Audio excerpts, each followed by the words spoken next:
Chapter 6. Dr. Armstrong was dreaming. It was very hot in the operating room. Surely they'd got the temperature too high.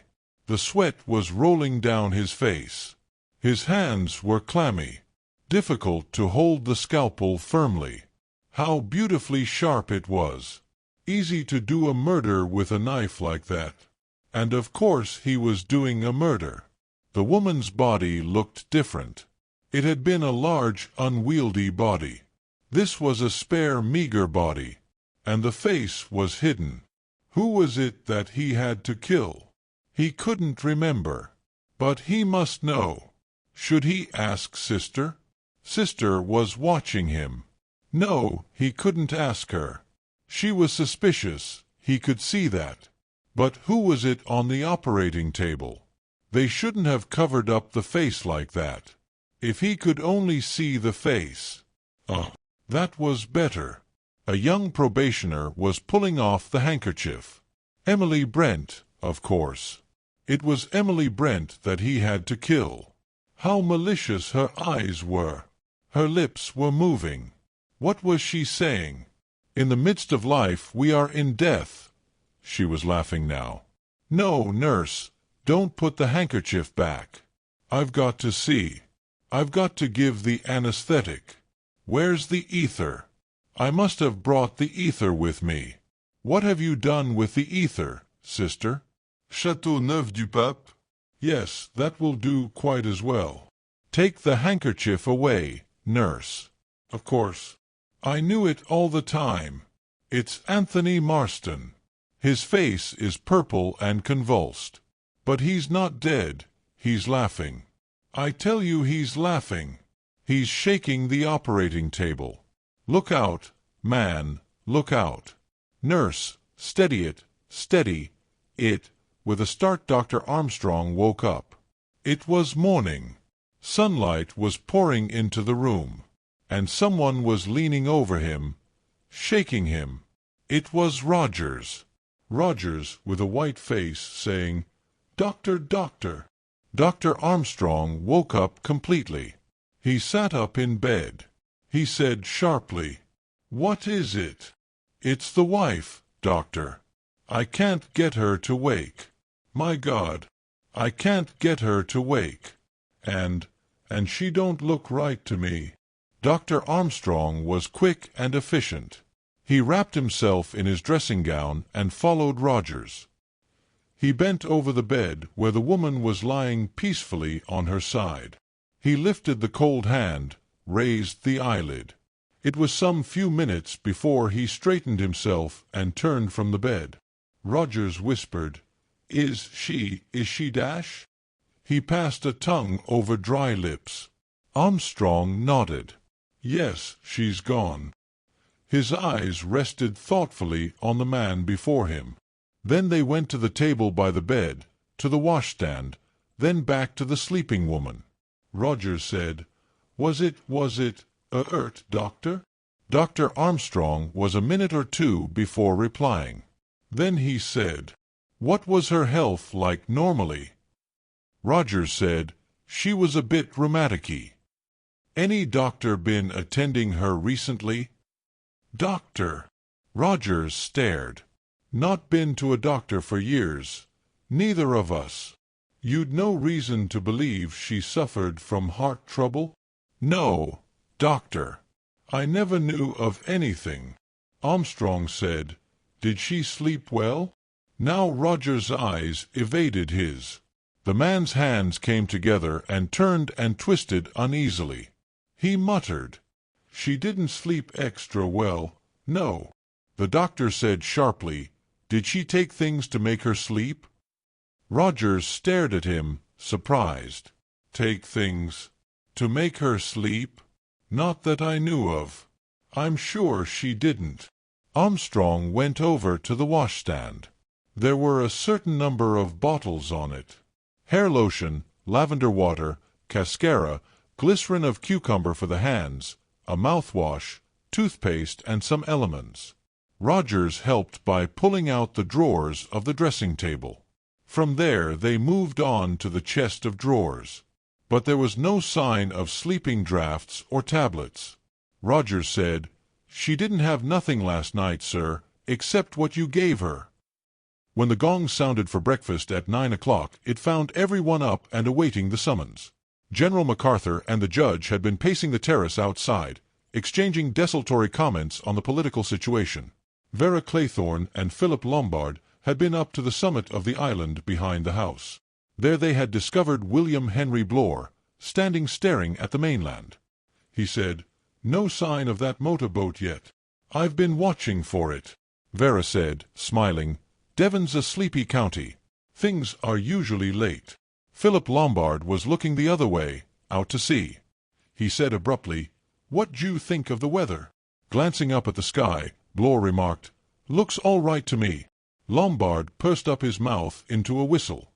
He said, "It will come on to blow before the day's out." Blore said, "Squally, eh?" From below them came the boom of a gong. Philip Lombard said, "Breakfast? Well, I could do with some." As they went down the steep slope, Blore said to Lombard in a ruminating voice, "You know, it beats me why that young fellow wanted to do himself in. I've been worrying about it all night." Vera was a little ahead. Lombard hung back slightly. He said, "Got any alternative theory?" "I'd want some proof. Motive, to begin with." "Well off, I should say he was." Emily Brent came out of the drawing-room window to meet them. She said sharply, "Is the boat coming?" "Not yet," said Vera. They went in to breakfast. There was a vast dish of eggs and bacon on the sideboard and tea and coffee. Rogers held the door open for them to pass in, then shut it from the outside. Emily Brent said, "That man looks ill this morning." Dr. Armstrong, who was standing by the window, cleared his throat.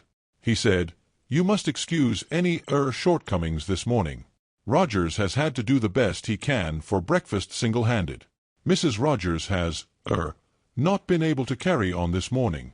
Emily Brent said sharply, "What's the matter with the woman?" Dr. Armstrong said easily, "Let us start our breakfast. The eggs will be cold. Afterwards, there are several matters I want to discuss with you all." They took the hint. Plates were filled, coffee and tea was poured. The meal began.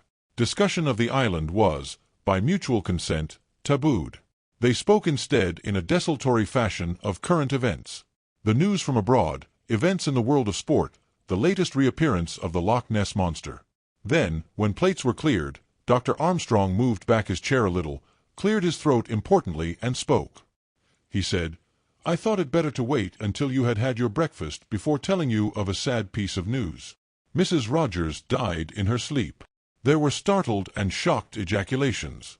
Vera exclaimed, "How awful! 2 deaths on this island since we arrived." Mr. Justice Wargrave, his eyes narrowed, said in his small, precise, clear voice, "Very remarkable. What was the cause of death?" Armstrong shrugged his shoulders. "Impossible to say offhand. There must be an autopsy. I certainly couldn't give a certificate. I have no knowledge whatsoever of the woman's state of health." Vera said, "She was a very nervous-looking creature. And she had a shock last night. It might have been heart failure, I suppose." Dr. Armstrong said drily, "Her heart certainly failed to beat, but what caused it to fail is the question." One word fell from Emily Brent. It fell hard and clear into the listening group. "Conscience," she said. Armstrong turned to her. "What exactly do you mean by that, Miss Brent?" Emily Brent, her lips tight and hard, said, "You all heard.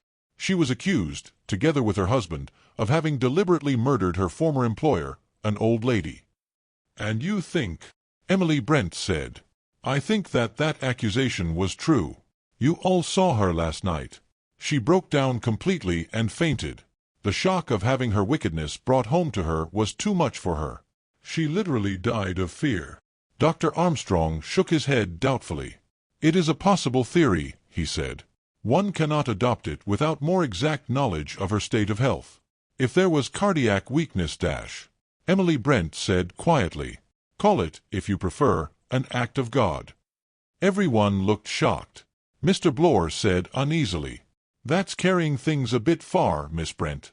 She looked at them with shining eyes. Her chin went up. She said, You regard it as impossible that a sinner should be struck down by the wrath of God. I do not. The judge stroked his chin. He murmured in a slightly ironic voice, My dear lady, in my experience of ill-doing, Providence leaves the work of conviction and chastisement to us mortals, and the process is often fraught with difficulties. There are no short-cuts. Emily Brent shrugged her shoulders. Blore said sharply, What did she have to eat and drink last night after she went up to bed? Armstrong said, Nothing. She didn't take anything. A cup of tea. A drink of water. I'll bet you she had a cup of tea. That sort always does. Rogers assures me she had nothing whatsoever. Ah, said Blore. But he might say so. His tone was so significant that the doctor looked at him sharply. Philip Lombard said, So that's your idea? Blore said aggressively, Well, why not? We all heard that accusation last night. Maybe sheer moonshine, just plain lunacy. On the other hand, it may not.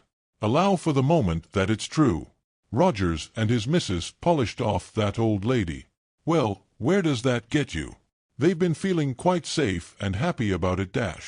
Vera interrupted. In a low voice she said, No, I don't think Mrs. Rogers ever felt safe. Blore looked slightly annoyed at the interruption. Just like a woman, his glance said. He resumed, That's as may be. Anyway, there's no active danger to them as far as they know. Then, last night, some unknown lunatic spills the beans. What happens? The woman cracks. She goes to pieces. Notice how her husband hung over her as she was coming round. Not all husbandly solicitude. Not on your life. He was like a cat on hot bricks. Scared out of his life as to what she might say. And there's the position for you. They've done a murder and got away with it. But if the whole thing's going to be raked up, what's going to happen? 10 to 1, the woman will give the show away. She hasn't got the nerve to stand up and brazen it out. She's a living danger to her husband, that's what she is. He's all right. He'll lie with a straight face till kingdom comes, but he can't be sure of her. And if she goes to pieces, his neck's in danger. So he slips something into a cup of tea and makes sure that her mouth is shut permanently.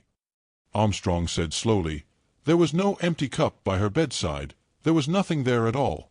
I looked. Blore snorted. Of course there wouldn't be. First thing he'd do when she drunk it would be to take that cup and saucer away and wash it up carefully. There was a pause.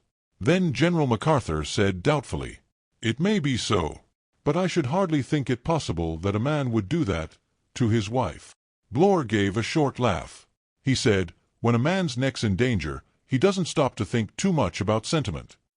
There was a pause. Before anyone could speak, the door opened and Rogers came in. He said, looking from one to the other, Is there anything more I can get you? I'm sorry there was so little toast, but we've run right out of bread. The new bread hasn't come over from the mainland yet. Mr. Justice Wargrave stirred a little in his chair. He asked, What time does the motorboat usually come over? Between 7 and 8, sir. Sometimes it's a bit after 8. Don't know what Fred Narracott can be doing this morning. If he's ill he'd send his brother. Philip Lombard said, What's the time now? 10 minutes to 10, sir. Lombard's eyebrows rose. He nodded slowly to himself. Rogers waited a minute or two. General MacArthur spoke suddenly and explosively. Sorry to hear about your wife, Rogers. Doctor's just been telling us. Rogers inclined his head. Yes, sir. Thank you, sir. He took up the empty bacon dish and went out. Again there was silence. On the terrace outside Philip Lombard said, About this motor boat dash. Blore looked at him. Blore nodded his head. He said, I know what you're thinking, Mr. Lombard. I've asked myself the same question. Motor boat ought to have been here nigh on 2 hours ago. It hasn't come. Why? Found the answer? Asked Lombard. It's not an accident. That's what I say. It's part and parcel of the whole business. It's all bound up together. Philip Lombard said, It won't come, you think? A voice spoke behind him, a testy, impatient voice. The motorboat's not coming, he said. Blore turned his square shoulder slightly and viewed the last speaker thoughtfully. You think not too, General? General MacArthur said sharply. "Of course it won't come. We're counting on the motorboat to take us off the island. That's the meaning of the whole business. We're not going to leave the island. None of us will ever leave. Isle's the end, you see, the end of everything." He hesitated, then he said in a low, strange voice, "That's peace, real peace. To come to the end. Not to have to go on. Yes, peace." He turned abruptly and walked away. Along the terrace, then down the slope towards the sea, obliquely, to the end of the island where loose rocks went out into the water. He walked a little unsteadily, like a man who was only half awake. Blore said, "There goes another one who's balmy. Looks as though it'll end with the whole lot going that way." Philip Lombard said, "I don't fancy you will, Blore." The ex-inspector laughed. "It would take a lot to send me off my head." He added drily, "And I don't think you'll be going that way either, Mr. Lombard." Philip Lombard said, "I feel quite sane at the minute, thank you." Dr. Armstrong came out onto the terrace. He stood there hesitating. To his left were Blore and Lombard. To his right was Wargrave, slowly pacing up and down, his head bent down. Armstrong, after a moment of indecision, turned towards the latter. But at that moment Rogers came quickly out of the house. "Could I have a word with you, sir, please?" Armstrong turned. He was startled at what he saw. Rogers' face was working. Its color was grayish-green. His hands shook. It was such a contrast to his restraint of a few minutes ago that Armstrong was quite taken aback. "Please, sir, if I could have a word with you." "Inside, sir." The doctor turned back and re-entered the house with the frenzied butler. He said, "What's the matter, man? Pull yourself together." "In here, sir. Come in here." He opened the dining-room door. The doctor passed in. Rogers followed him and shut the door behind him. "Well," said Armstrong, "what is it?" The muscles of Rogers' throat were working. He was swallowing. He jerked out, "There's things going on, sir, that I don't understand." Armstrong said sharply, "Things? What things?" "You'll think I'm crazy, sir. You'll say it isn't anything. But it's got to be explained, sir. It's got to be explained. Because it doesn't make any sense." "Well, man, tell me what it is. Don't go on talking in riddles." Rogers swallowed again. He said, "It's those little figures, sir. In the middle of the table. The little china figures. 10 of them there were. I'll swear to that, 10 of them." Armstrong said, "Yes, 10. We counted them last night at dinner." Rogers came nearer. "That's just it, sir. Last night, when I was clearing up, there wasn't but 9, sir. I noticed it and thought it queer. But that's all I thought. And now, sir, this morning. I didn't notice when I laid the breakfast. I was upset and all that. But now, sir, when I came to clear away. See for yourself if you don't believe me. There's only 8, sir. Only 8. It doesn't make sense, does it? Only 8.